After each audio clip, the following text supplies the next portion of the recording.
Welcome to my lecture series. ये last lecture है लंघन बृहणी अध्याय पर। उसके पहले हमने दशविध लंघन सब कवर किया है, सब एमसीक्यूज़ कवर कर लिए हैं।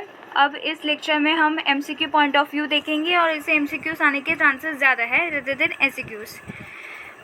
सो मैं आपसे एक बात कहना चाहूँगी कि आप जब भी मेरे लेक्चर देख रहे हो या जब भी मेरा यूट्यूब पर वीडियो देख रहे हो तो अपनी चरक का जो पुस्तक है या चरक की जो बुक है वो साइड में रख के कोरिलेट कीजिए with what I am saying in the video.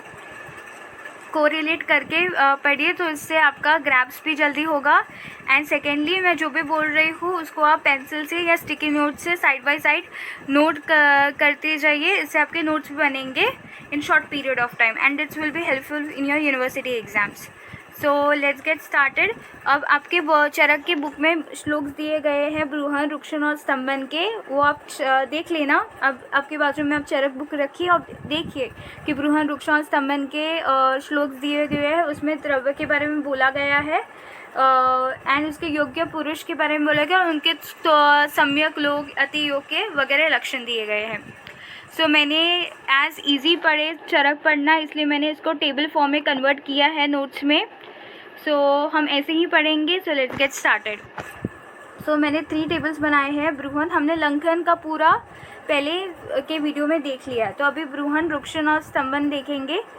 Brihan, रुक्षण और स्तंभन में क्या क्या है, फर्स्ट उसके द्रव्य के बारे में बताया गया है कि बृहन द्रव्य कौन से है। तो बृहन द्रव्य जनरली माउस सेवन या माउस रस, वो जनरली बृहन द्रव्य है। तो बृहन द्रव्य में माउस कैसे एनिमल्स का लेना चाहिए, पशु, पक्षी और मछली का बोला गया है। और वो पशु, पक्षी, मछली कैसे हो जाए, सातवें देश वाले, यानी अगर आप आनुप देश में रह रहे हो तो आनुप देश वाले पशु, पक्षी और मछली का सेवन कीजिए। और अगर आप जांगल देश में रह रहे हो तो जांगल देश वाले कीजिए, यानी सातवें देश वाले चलने फिरने वाले पशु, पक्षी, मछलियों का सेवन। एंड सेकेंड है जिसे विषालु शस्त्र से न भेदा हुआ, यानी जो पॉइजनस न हो या उसे कोई कट ना किया गया हो, it is very healthy to eat, या उसमें कोई बैक्टीरिया वगैरह का इन्फेस्टेशन ना हो, तो ऐसे माउस का सेवन करना चाहिए। और एक बताया गया है चरक के 31 नंबर श्लोक में, कि मैंने इसमें इंक्लूड नहीं किया गया है but there is included in Charak 31 number श्लोक की लघु मांस रस सेवन करना चाहिए किन लोगों के लिए, जिनको शोष ग्रहणी वगैरह जो रोग होते हैं उसके लिए लघु मांस रस करना चाहिए। और वो लघु मांस रस कैसे पक्षियों का होना चाहिए, जो कच्चे मांस खाते हो, ऐसे पशु पक्षी का होना चाहिए। वो श्लोक नंबर 31 आप रिव्यू कर लेना। सेकेंड बोला है सभी के लिए बृहन द्रव्य में सभी के लिए कॉमन बृहन द्रव्य के कौन सा है, स्नान, उपटन यानी पाउडर मसाज, निंद्रा, जिससे स्निग्धता इंक्रीज होती है वो बृहन द्रव्य है, या जो शरीर को दोष धातु मल का जो नरिशमेंट है या वृद्धि करे वो होता है बृहन। मधुर रस का सेवन, अनुवासन बस्ती, निरूह बस्ते लंघनीय द्रव्य, अनुवासन बस्ते या बृहणीय द्रव्य। निरूह बस्ते लंघन में क्यों लिया गया है वो सब पहले लेक्चर्स में आपको बताया गया है। घी एंड दूध, दे आर ऑल बृहन द्रव्य। अब बृहन करना किसको है, जिसमें क्या हुआ है, हम बृहन क्यों करते हैं, बृहन से क्या होती है, कफ की वृद्धि होती है, वात का क्षय होता है। तो जिन रोगों में वात का क्षय करना है और कफ की वृद्धि करनी है, उन रोगों में दिया जाता है, जैसे शत, शीन, कृश, वृद्ध, दुर्ब, नित्य चलने वाले, इसमें वात ऑलरेडी बहुत इंक्रीज होता है, मैथुन करने वाले, मद्यपान करने वाले, ऐसे रोगों में हम बृहणीय द्रव्य यूज़ करेंगे। और काल क्या बताया है, ग्रीष्म ऋतु, और लंघन का काल बताया गया था शिशिर ऋतु। अब ग्रीष्म ऋतु क्यों बताया गया है, क्योंकि वो आदानकालिक ऋतु है और उसमें वात का क्षय होता है। एंड थर्ड पॉइंट इज इसमें बल बहुत कम होता है, दैट इज दुर्बल होता है, दुर्बल व्यक्तियों के लिए ग्रीष्म ऋतु, तो इसमें बृहणीय द्रव्य का उपयोग किया गया है। सेकेंड इज रुक्षण। अब रुक्षण के बारे में बात करेंगे। रुक्षण के बारे में क्या बात करेंगे? फर्स्ट तो हम उसके द्रव्य के बारे में बात करेंगे। द्रव्य हम कौन सा सिलेक्ट करेंगे? द्रव्य के लिए हम रुक्ष रस सेवन से रुक्षण द्रव्य के मेरे फर्स्ट वीडियो में है, मैंने रुक्षण स्नेहन स्तंभन के गुणों के बारे में डिस्कस किए थे। द्रव्य के गुण कैसे होने चाहिए। ऑफकोर्स रुक्षण है तो रुक्ष रस का सेवन होगा। जैसे रुक्ष रस कौन से है? कटु, तिक्त और कषाय। सेकेंड, विहार में हम क्या करेंगे? अति मैथुन इज योर रुक्षण प्रक्रिया। एंड एग्जाम्पल क्या दिया गया है? इधर एग्जाम्पल क्या था? स्नान, मधुर रस सेवन और अनुवासन बस्ती वगैरह। इधर एग्जाम्पल है सरसों की खली, तिल की खली, तक्र और मधु। सरसों की खली that is mustard cakes and तिल द सीसेम केक्स। वो केक्स का कौन से बनते हैं? सीड से बनते हैं उनके। और तक्र और मधु they are also use as plant fertilizers भी यूज़ करते हैं वो। और योग्य पुरुष कौन से हैं? अभिसंधि वाले यानी जिन्हें कफ की ज़्यादा तकलीफ हो, जैसे स्नीजिंग प्रॉब्लम हो, दैट इज़ अभिसंधि वाले। या एनी ऑर्डर डिसऑर्डर्स जिसमें कफ स्रोतों में भर गया या ब्लॉकेज क्रिएट किया, दैट इज़ अभिसंधि।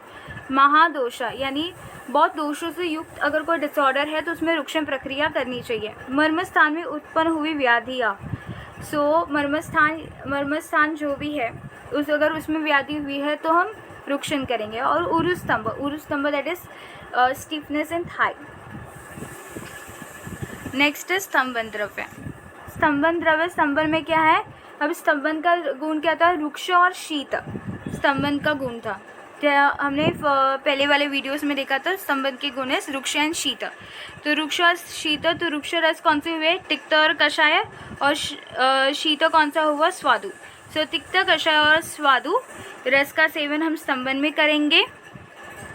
सेकेंड, वो द्रव्य कैसा होना चाहिए? द्रव दैट इज लिक्विड फॉर्म में स्तंभन द्रव्य होते हैं। तनु दैट इज वो पतला होता है। असर यानी स्थिर होता है और शिथिलता उत्पन्न करने वाला होता है। अब ये शिथिलता उत्पन्न करेगा तो हम कौन से रोग में देंगे? जो पित्त प्रकृति वाले जो पुरुष हैं उनमें देंगे, या पित्त द्वारा उत्पन्न हुए रोग में देंगे, या विष द्वारा उत्पन्न हुए रोग में हम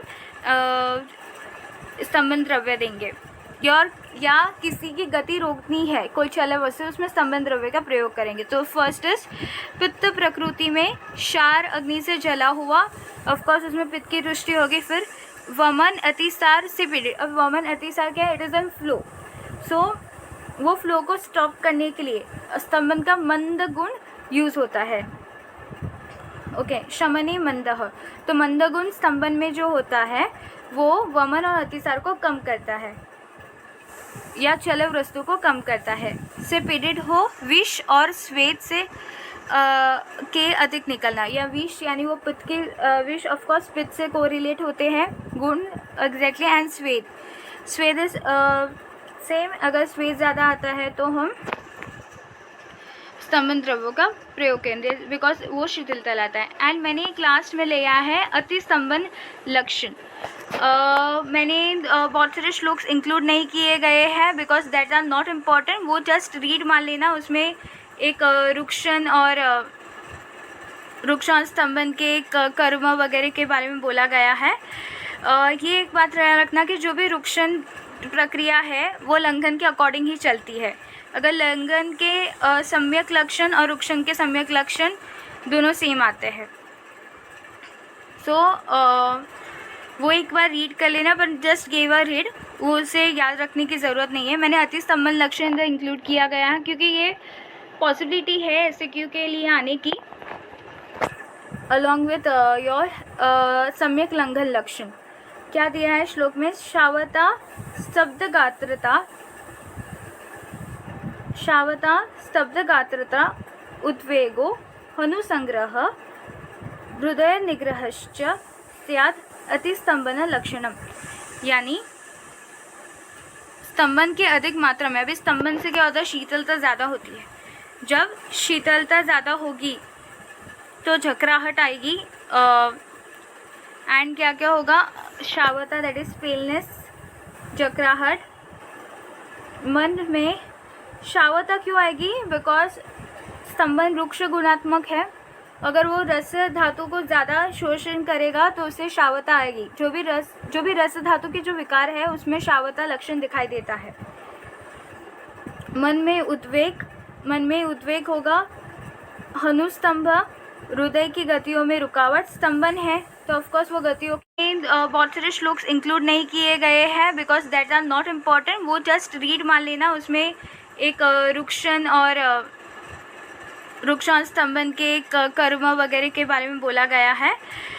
ये एक बात रखना कि जो भी रुक्षण प्रक्रिया है वो लंघन के अकॉर्डिंग ही चलती है।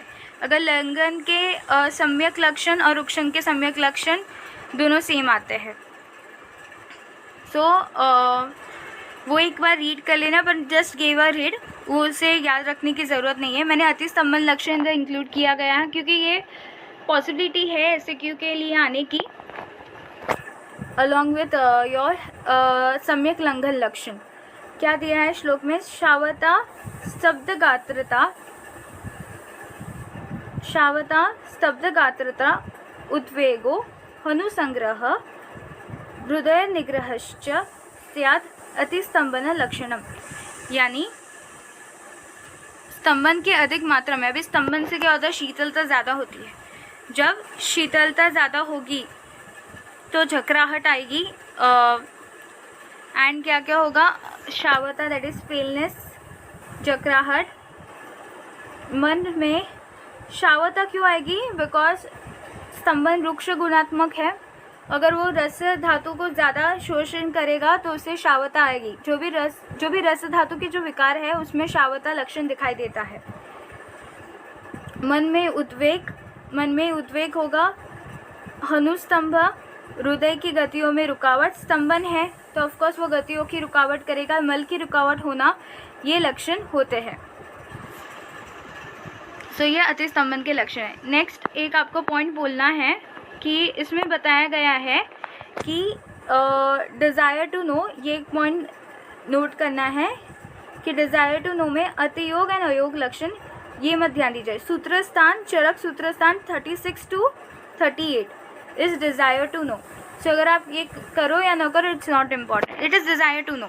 मस्ट टू नो क्वेश्चंस आते हैं, डिज़ायर टू नो क्वेश्चंस इतने नहीं आते। तो 36 to 38 यानी अगर आप चरक चेक करोगे अपने तो 36, 37 एंड 38 जैसे अति लंघन लक्षण और उचित ब्रूहन के लक्षण, that is desire to know. So एक बार सिलेबस रीड करके भी पढ़ना चाहिए।